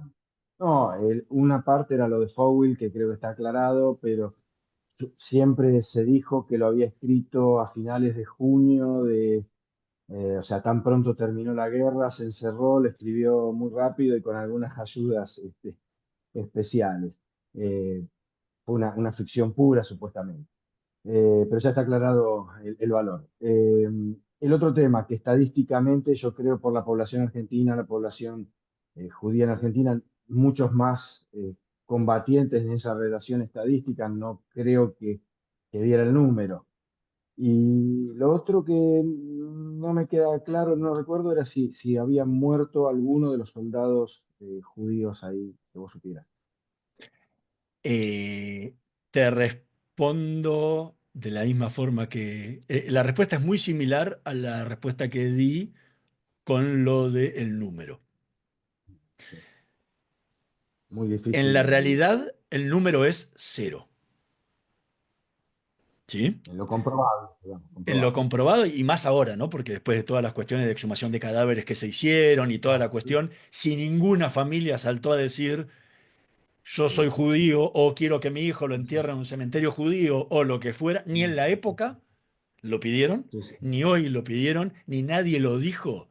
Yo te podría decir que de lo que tiene que ver con los que están en Malvinas, no. Ahora, todo esto puede pasar. Hay muchísima, la mayoría de los muertos en Malvinas, en la guerra de Malvinas, están sepultados a varios miles de metros de profundidad junto con el crucero General Belgrano.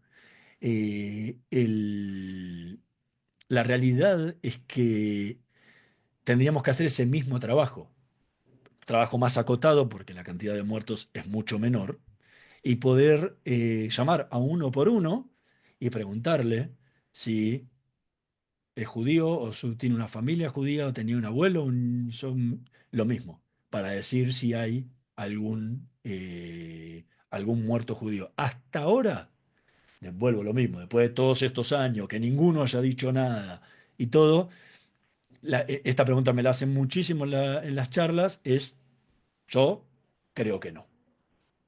Y el otro, y cerrando el Pero otro tema podría que ser. que de pronto me obsesiona, ¿no es cierto?, en lo que hace a mi protagonista de novelas y todo, que es el tema de los suicidios post, digamos, traumáticos. Eh, Creo que han tenido Eh, mayor contención digamos, el resto de la población, creo. Quizás sí, sí, o sea, tuvieron un los poco conflictos mayor, siempre, ¿no es cierto?, han tenido quizás mayor sí, cobertura. o sea, la mayor contención vino de las familias, de lo que las familias le pudieron dar. O sea, no de la comunidad, o sea, de la comunidad queda claro, hubo 30 años de olvido, total. Obviamente. Como toda la sociedad, puede decir, la comunidad judía actúa como parte de la sociedad exactamente igual. Y no hay, o sea, en ese caso no tuvieron nada de contención. Sí lo que le pudieron dar cada una de las familias. Hay casos de mayor contención, casos de menor contención, según lo que pudo hacer cada uno y según las situaciones familiares que tenía cada uno, porque había también casos que los cuentan ellos de familias con muchos problemas internos dentro de la familia, de divorcios, etcétera, como que nadie le podía dar demasiada bola. Y no tengo registrado ningún caso de suicidio. Sí de intentos, varios, pero de caso de suicidio no. Sí, muertos posguerra, sí hay, creo que 3 soldados judíos que fallecieron, pero de muerte natural. Uno falleció el año pasado, que vivía justamente aquí en Málaga. Lo Eh, conocí sí, bueno. cuando hiciste la presentación en Madrid. Exactamente. Bueno, en ese Mirá. momento él estaba con quimioterapia, estaba muy enfermo y vino a la presentación. Y después falleció otro de los protagonistas del libro, que está en la tapa del libro, porque justamente fue el único que estuvo en Comodoro Rivadavia y luego lo cruzaron. Así que está justo parado atrás de Baruch Plavnik, eh, Marcelo Nisim Eddy. Y el tercero falleció hace muchos años, creo que falleció antes de que yo empezara a escribir los soldados, los rabinos de Malvinas, y que me enteré ahora hace poco tiempo, y que había fallecido en esa época.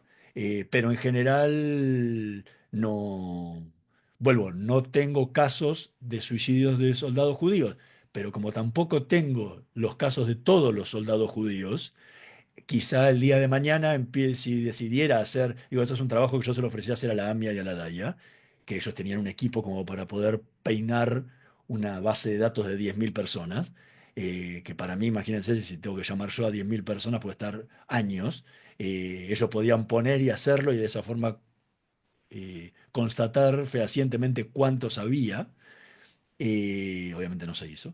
De esa forma hubiéramos tenido la posibilidad de responderte claramente esta pregunta. Decir, no, mira, sí, hay 3 que se suicidaron. O no hubo ninguno. Hay 3 que murieron, uno que murió, 2 que murió. O sea, podríamos tener la certeza de ese dato. Pero la respuesta hoy es 0 muertos, 0 suicidios. Bueno, para terminar con alguna palabra más alegre. No, porque justo cerramos así, no. Agradecerte ante todo por la presentación, que fue súper interesante, a Ranán también, que aportó muchísimo. Felicitaciones por la reedición y por seguir escribiendo sobre estos temas que nos interesan y por supuesto estás invitado a seguir presentando tus libros. Alberto, estamos cerrando. Si tu pregunta es muy acotada, te puedo dar el Tenés lugar. 2. Miguel Ángel también levantó la mano. Ah, perdón, no lo vi. Uno la tiene Estás No con te escucho, Alberto, están tenés con los que... micrófonos apagados.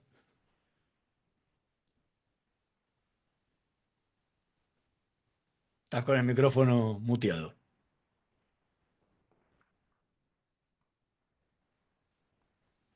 No sé, Cintia, si vos lo podés desmutear a él No creo. como administrador. Puedes desmutear a todos y mutear.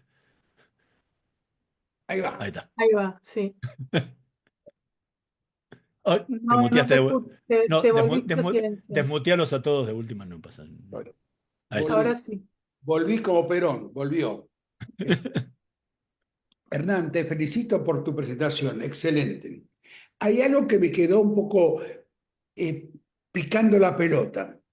Cuando hablaste de los judíos y los detenidos eh, por las Fuerzas Armadas y por la dictadura, Ujú. de que había un grupo muy alto de judíos que fueron retenidos y capturados. Y que muchos de ellos, a mi entender, salieron a defender la democracia argentina por sus valores que recibieron en los movimientos jalutsianos, de libertad, de socialismo, de igualdad.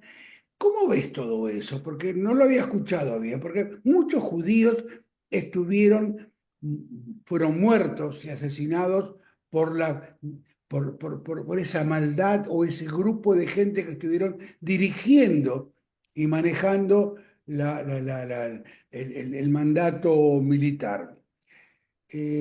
Siempre me quedé con la idea de que muchos de ellos, el número muy grande, fueron educados en las escuelas judías, fueron educados en los movimientos jalutsianos y fueron educados en los movimientos sionistas, donde la democracia y la igualdad era muy importante. Te lo dejo. Eh, Tengo delante mío y me está mirando, porque lo estoy mirando yo también, a un familiar de uno de ellos. Está Shlomo Shlutsky acá con nosotros, Correcto. quien ha investigado y ha- ha hecho muchos documentales sobre el tema. Eh, yo, a mí lo que mi pata científica, que no soy científico porque de las ciencias sociales no somos científicos, a mí me gusta trabajar mucho con los números, o sea, siempre se dijo que los judíos estaban sobre representados en la cantidad de desaparecidos. Y era algo que se decía, punto. Y que habían desaparecido justamente por formar parte de los sectores con los que la dictadura más se había ensañado. Yo lo que hice fue tratar de trabajar con cifras y poder probar eso con números. Eh, ¿Cómo lo hice? Tomé los datos que existen. O sea, no me voy a meter en si fueron 30.000, si fueron 9.000, si fueron 7.800, si fueron... No, no, no, no voy a entrar ahí. Ni siquiera tampoco en el número de desaparecidos judíos, que si uno toma la historia, siempre, cada día son más. Sí, yo creo que un día vamos a llegar a decir que son 30.000. O sea, si uno mira la época de la dictadura, había 400, después 500, después 900, después se entregaron 1.200 y ahora son 2.000 y lo he llegado a escuchar hasta 3.000. Y digo, no sé si sigue desapareciendo gente o no, pero no me quiero meter en la cuestión de los números. Los únicos números con los que trabajé fueron con las denuncias de CONADEP, que tenían nombre, apellido y un montón de estadísticas al lado, edad, ocupación, lugar de desaparición, fecha de desaparición, sexo, y creo que alguna más había ahí en la columna con la que se hizo. Y son públicas, puede entrar cualquiera y está, en su momento se- fue un anexo del nunca más. Y el segundo dato es, junté todas las listas de denuncias de desaparecidos judíos que hubo desde la dictadura, o sea, las que se entregaban durante la dictadura y que la entregaban diferentes organismos, de la que entregó la AMIA, la que entregaban un montón de organismos internacionales, la que presentó la DAIA luego al juez Garzón, o sea, todas las que tomaran judíos ahí adentro. y me dediqué a buscar esos casos dentro de las denuncias de Nunca Más y tomar cuáles eran las que tenían completos todos los datos. Bueno, al tomar esas estadísticas, podrían ser dos cosas. Una, quedé totalmente distorsionada. Entonces se considera dentro de la estadística como una excepcionalidad a la estadística. ¿Sí? Si la estadística da que el 40% es esto, el 30% es esto, el 20%, y de repente en la tuya es el 90, 90, 90, 90, o sea, hay algo anómalo dentro de esa estadística. O que diga lo que dice la ley de la estadística, es que si de una muestra tomás una porción al azar y la quitas, esa porción al azar, las proporciones internas que estás mirando deberían dar en forma muy similar. Algunas se puede ajustar por alguna razón, sí, pero en general todos los demás datos dan todos iguales. Entonces lo que hice fue comprobar eso. Y la realidad es que de todas las estadísticas que, que hice, que tomé de ahí, salvo obviamente el lugar de desaparición, que no lo consideré porque la comunidad judía argentina tiene una distribución no equitativa en el país. O sea, no hay presencia en muchísimas provincias, entonces se te iba a distorsionar por una cuestión de presencia. Y la última, con esto cierro, es que el tema ocupacional, o sea, la comunidad judía forma parte de en su gran mayoría, una clase media, y el sector obrero, que fue el que mayor cantidad de desaparecidos hubo, es casi inexistente. Pero se daba vuelta y en la cantidad de profesionales eran más y en lo otro menos. Y de esa forma yo puedo decir que, que el- que o comprobar que formaron parte de los sectores más perjudicados por la dictadura. Ujú. Y obviamente que ahí tenía mucho que ver los movimientos jaluchianos, tenían que ver mucho que ver los diferentes Nuot, todo lo que tenía que ver con Ayomer Atzair y otros sectores eh, formaron parte pero no hay una razón sola. Para mí es que formaron parte donde, si te fijas, es donde más atacó la dictadura. Bueno, ahí estuvieron. De esos sectores formaban parte. Tanto, voy a hablarte de psicoanalistas. O sea, desaparecieron muchísimos psicoanalistas. Bueno, dentro de los judíos había muchos psicoanalistas. Entonces, desde ahí da esa sobrerepresentación que lleva a una comunidad de no más del 1% de la población argentina a tener casi un 10% de los desaparecidos. Ujú. Te agradezco, Hernán. Ahora sí, lamento mucho, pero tenemos que cerrar. Así que la próxima la seguimos. Muchas gracias a todos. Les deseo un feliz 2025. En todo caso, que sea muy interesante y pacífico. Hasta el 19 de marzo. Adiós, gracias.